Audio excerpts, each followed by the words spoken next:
The citizens of a medieval futuristic kingdom are protected by the Institute for Elite Knights, established by the legendary heroine Glorith. 1,000 years ago, Glorith vanquished a great black monster and enclosed the kingdom with a high wall. Ballister Boldheart, along with his fellow knight and boyfriend Ambrosius Goldenloin, is about to be knighted. Ballister is the first commoner to become a knight, as Queen Valorin is trying to change tradition so that anyone can be a hero. During the ceremony, a laser shot from Ballister's sword kills Valorin.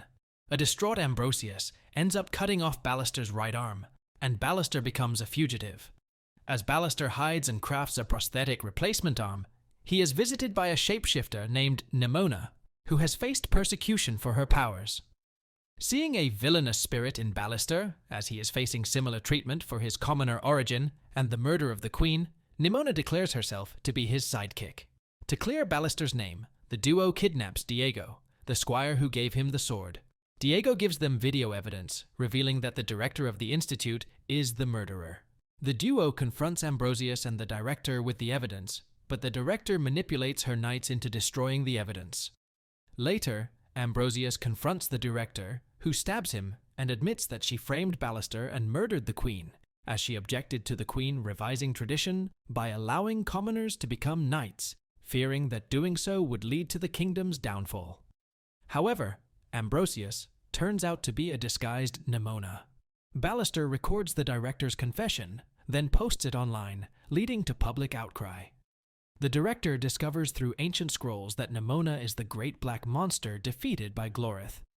She uses this to convince the public that Ballister used Nimona's powers to fake the confession. The real Ambrosius meets with Ballister and reveals Nimona's past, insisting that Nimona deliberately deceived Ballister. Shocked by the revelation, Ballister argues with Nimona and questions their friendship. Feeling betrayed, Nimona flees into the woods. Stopping at an old abandoned well, Nimona reminisces about her past. 1,000 years ago, she wandered the world and turned into other animals to try and fit in with the wildlife, but none of the creatures she encountered accepted her. One day, she encountered Glorith as a child by the well, and turned into a human for the first time. After seeing Nimona, Glorith immediately welcomed her, and the two became best friends, and Glorith was accepting of Nimona's powers. However, the other citizens of Glorith's village, including Glorith's parents, believed Nimona was a monster after discovering her shape-shifting abilities. The villagers attacked Nimona with torches, which accidentally set the village on fire. A confused Glorith became hostile toward Nimona. With Ballister's abandonment and Glorith's betrayal echoing in her head, a distraught Nimona transforms into the great black monster. She then enters the city, intending to commit suicide by impaling herself on the sword of Glorith's statue. However, before she can do so, Ballister stops her and apologizes to her, causing Nimona to change back to human form as they embrace and make amends. The kingdom's citizens see this and are moved by it. Meanwhile, the director, unmoved, orders a laser cannon to be fired from the wall to kill Nimona. Ambrosius protests, knowing that firing the laser into the city will kill innocent civilians. The director then turns on them, using the same laser she used to kill the queen, and prepares to fire the cannon herself.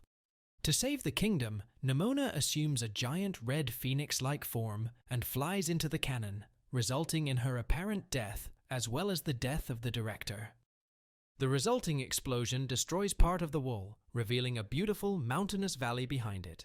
Sometime later, the kingdom undergoes several changes. The breach in the wall has become a trade road. Nimona and Ballister are honored as heroes, and Ballister restores his relationship with Ambrosius. Ballister visits his old hideout. He hears Nimona's voice and joyfully realizes that she has survived.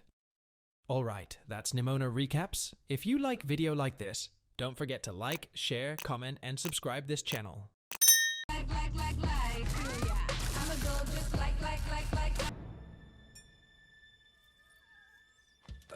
How did you... Whoa, yeah! Sick arm! Did it bleed a lot? What? Put that down. That is not for little girls. Little girl. More or less than 10. Not a lot of kids in your life, huh? You know what? No, and I like... Looking at history in the making. Ballister's armor. ...anymore. You called me your sidekick. I did, didn't I? They are trying to trick you. That's a lie.